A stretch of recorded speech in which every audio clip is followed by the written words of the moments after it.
कक्षा 9 की student finally आपका वैसे यहाँ पे हिंदी का अर्धवार्षिक परीक्षा 2025-26 का पेपर लेके आ चुके हैं। और साथ ही इस वीडियो में हम आपका हिंदी विषय का संपूर्ण उत्तर सहित पूरा पेपर कंप्लीट करने वाले हैं। तो इस वीडियो को आपको ध्यान से देखना है और साथ ही आप लोग वीडियो को लाइक कर लीजिए, चैनल को सब्सक्राइब कर लीजिए, ठीक है। तो आप यहाँ पर देख लीजिए कक्षा 9 अर्धवार्षिक परीक्षा 2025-26 हिंदी विषय का आपका पेपर है। मार्क्स 75 नंबर का रहेगा। टोटल क्वेश्चन आपके 23 रहने वाले हैं, ठीक है। साथ ही इस वीडियो को आपको अपने दोस्तों तक शेयर कर देना जिससे वो भी यहाँ पर हिंदी विषय पेपर में अच्छे अंक ला सकें। और वीडियो को लाइक जरूर कर लीजिएगा, हम आपके लिए बड़ी मेहनत से वीडियो लाते हैं, ठीक है। तो आप निर्देश आते हैं सही प्रश्न अनिवार्य, तो आप यहाँ पर निर्देश पढ़ लीजिएगा। तो चलिए स्टूडेंट जो आपका यहाँ पर हिंदी विषय का पेपर है वो हम यहाँ पर देख लेते हैं। तो सबसे पहले तो आपके आते हैं सही विकल्प चुनकर लिखिए जो कि आपके 6 नंबर के रहने वाले हैं। तो पहला था कबीरदास की एक रचना है, ठीक है। तो आपका था साकेत बाता बीजक और सादा क्रूच्छेद तो दाता यामा।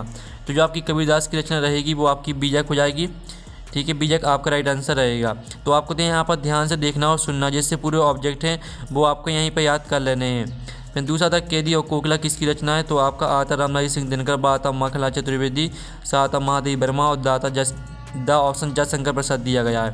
तो यहाँ पर कैदी और कोकिला जो आपकी रचना रहेगी वो आपकी यहाँ पर हो जाएगी माखला चतुर्वेदी की।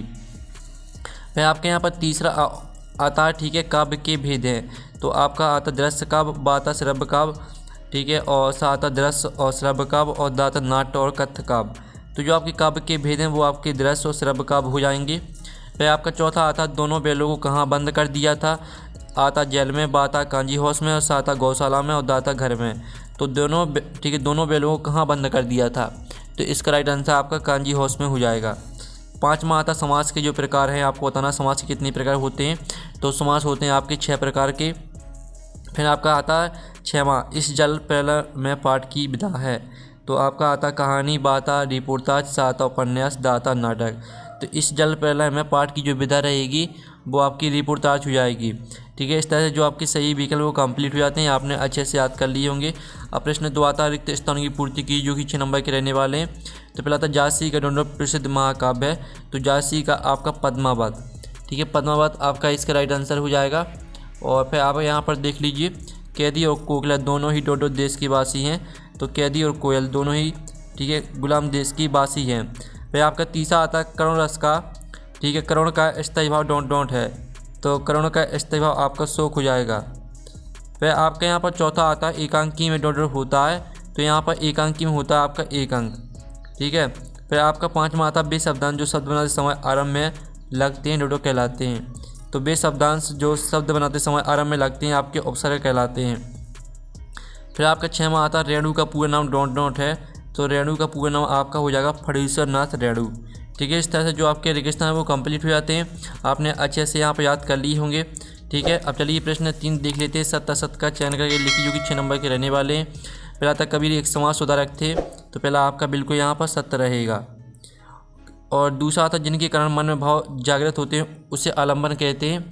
तो दूसरा आपका यहाँ पर सत्य रहने वाला है, ठीक है। तो आपको यहाँ पर अच्छे से याद करते जाना है। फिर तीसरा आता रामचरितमानस एक महाकाव्य है। तो आपका यह बिल्कुल सत्य रहेगा। चौथा आता तिब्बती जमीन छोटे बड़े जागीरदारों में बटी हैं। तो आपका जो यहाँ पर रहने वाला है ये आपका सत्य हो जाएगा। फिर आपका आता उत्थान का विलोम उन्नति है। तो 5वां आपका असत्य रहने वाला है। और जो 6वां आता नानी के मन में देश की आज़ादी की प्रति जुनून था। तो आपका यह सत्य रहेगा, ठीक है। इस तरह से जो आपके सत्ता सत्य है वो कंप्लीट हो जाते हैं, आपने अच्छे से याद कर लिए होंगे। प्रश्न आप 4 देख लेते हैं। सही जोड़ी बनाइए जो कि 6 नंबर की रहने वाली हैं। स्तंभ आवबा में आपकी दी सही जोड़ी। पहली आती दोहा छंद। तो दोहा छंद को आपको किससे मैच कर देना है, 24 मात्राएं से। फिर दूसरी आती महाकाव्य को आपको रामचरितमानस से मैच कर देना है। फिर तीसरी आती जाबिर हुसैन। तो जाबिर हुसैन को आपको सांवले सपनों की याद से मैच कर देना है। और साखियाँ एवं शब्द, तो इसको आपको यहाँ पर कबीर से मैच कर देना है। और गद्य की प्रमुख विधा, तो गद्य की प्रमुख विधा आपकी कहानी हो जाएगी, ठीक है। और जो 6वीं आती तत्पुरुष समास, तत्पुरुष समास को आपको समास के 6 भेद से मैच कर देना, ये आपकी 6वीं रहेगी। इस तरह से आपकी सही जोड़ी कंप्लीट हो जाती हैं। अब प्रश्न 5 देख लेते हैं। एक शतवाक्य में उत्तर दीजिए जो कि 6 नंबर के रहने वाले हैं। पहला था गाँव में शहरी मेहमान दामाद की तरह सज धज कर कौन आया। तो इसका आंसर आपका यहाँ पर रहने वाला, ठीक है, बादल आए या मेघ आए, ठीक है, बादल आए, आपको यहाँ पर उत्तर हो जाएगा बादल आए। ठीक है। गांव में शहरी मेहमान दामाद की तरह सज धज कर बादल आए। फिर आपका दूसरा आता दोहा के प्रथम चरण में कितनी मात्राएं होती हैं? तो दोहा के प्रथम चरण में होती हैं आपकी 13 मात्राएं। ठीक है, 13 मात्राएं आपका इसका राइट आंसर हो जाएगा। फिर आपका जो तीसरा था जिस काव्य का आनंद पढ़कर सुनकर लिया जाता है उसे क्या कहते हैं? तो उसे कहते हैं श्रव्य काव्य। जिस काव्य का आनंद पढ़कर या सुनकर लिया जाता है उसे रस कहते हैं। ठीक है, आपका यहाँ पर इसका आंसर रस हो जाएगा। चौथा आता साहित्यिक पुरखे किसे कहा गया है? तो यहाँ पर साहित्यिक पुरखे आपका प्रेमचंद को कहा गया है। और ठोकर मारना मुहावरे का अर्थ लिखना है आपको 5वें में। तो ठोकर मारना मुहावरे का अर्थ होता है आपका, ठीक है, अस्वीकार करना, अस्वीकार करना। फिर आपका आता है 6वां इस जल प्रलय में पाठ में बाढ़ के पानी को क्या कहा गया है? तो यहाँ पर इस जल प्रलय में पाठ में बाढ़ के पानी को मृत्यु का तरल दूध कहा गया है। ठीक है, मृत्यु का तरल दूध। इस तरह से आपके एक शतवाक्य में उत्तर कंप्लीट हो जाते हैं। अब चलिए आपके यहाँ पर देख लेते हैं प्रश्न आते 6 नई कविता की प्रमुख 2 विशेषताएं लिखिए, अथवा था 6 बात की 2 प्रमुख विशेषताएं लिखिए। तो स्टूडेंट आप यहाँ पर देख लीजिए नई कविता की आपकी 2 विशेषताएं दी गई, जीवन के प्रति आस्था और मूल्यों का पुनरीक्षण, और दूसरी रहेगी लघु मानव सामान्य व्यक्ति की महत्ता की प्रतिष्ठा। साथ ही 6 बात की 2 विशेषताएं देख लीजिए, ये आपकी 6 बात की 2 विशेषताएं दी गई हैं।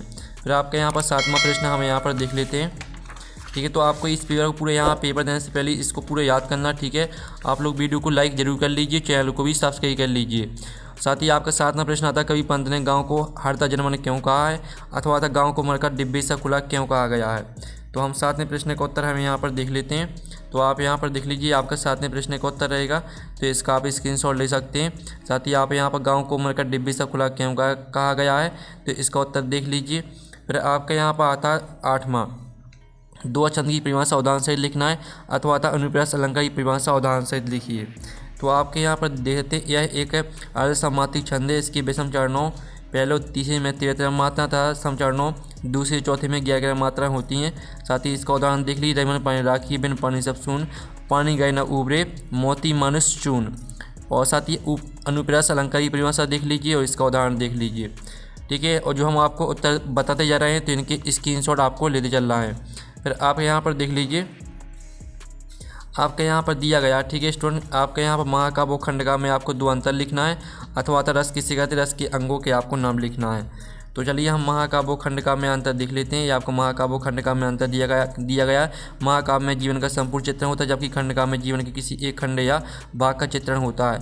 और दूसरा पॉइंट भी आपको याद कर लेना है। फिर रस किसे कहते हैं, तो काव्य को पढ़ने सुनने या नाटक को देखने पाठक श्रोता दर्शक को जो आनंद की अनुभूति होती है उसे रस कहते हैं। रस के आपके 4 अंग होते हैं, स्थायी भाव, विभाव, अनुभाव, संचारी भाव। ठीक है, फिर आप यहाँ पर देख लीजिए छोटी बच्ची को बैलों के प्रति प्रेम क्यों उमड़ आया, अथवा था किस घटना ने सालिम अली के जीवन की दिशा को बदल दिया। तो आप यहाँ पर देख लीजिए आपका 10वें प्रश्न का उत्तर रहने वाला है।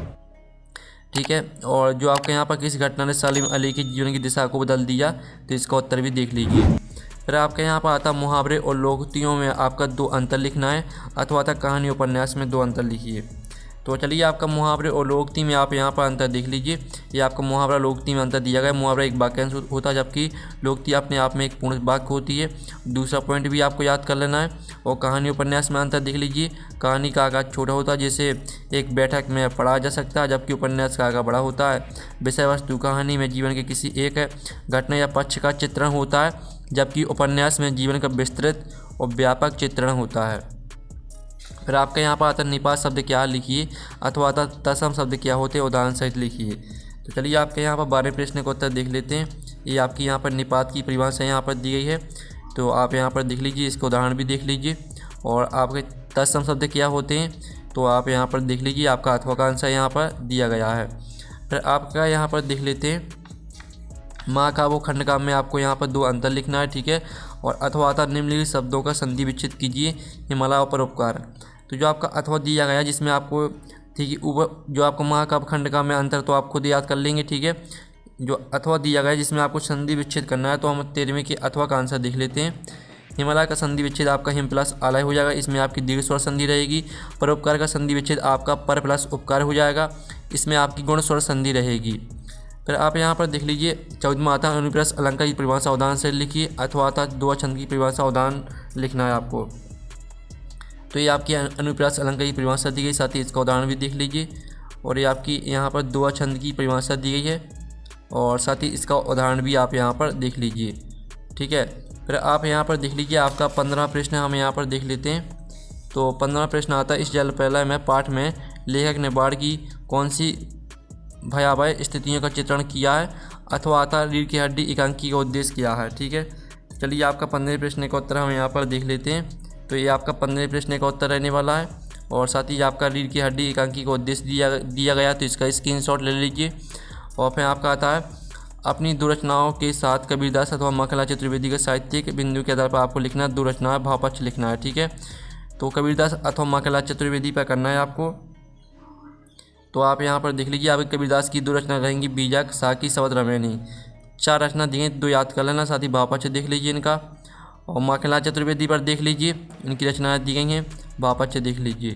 फिर आपका 17वां आता अपनी दो रचनाओं के साथ प्रेमचंद अथवा राहुल सनकृत्यायन का साहित्यिक परिचय निम्नलिखित बिंदु के आधार पर आपको लिखना है, दो रचना लिखना, भाषा शैली लिखना है, ठीक है। तो आप यहाँ पर देख लीजिए आपका 17वें प्रश्न का आंसर रहेगा, दो रचना आपकी हो जाएंगी गोधन गबन, ठीक है, और भाषा शैली देख लीजिए। साथ ही राहुल सनकृत्यायन का भी, ठीक है, राहुल सनकृत्यायन का भी देख लीजिए, दो रचना भाषा शैली देख लीजिए। फिर आपके यहाँ पर देख लेते हैं 18वां प्रश्न, जिसमें आपके यहाँ पर दिया गया निम्नलिखित पद्यांश की आपको संदर्भ प्रसंग व्याख्या लिखनी है।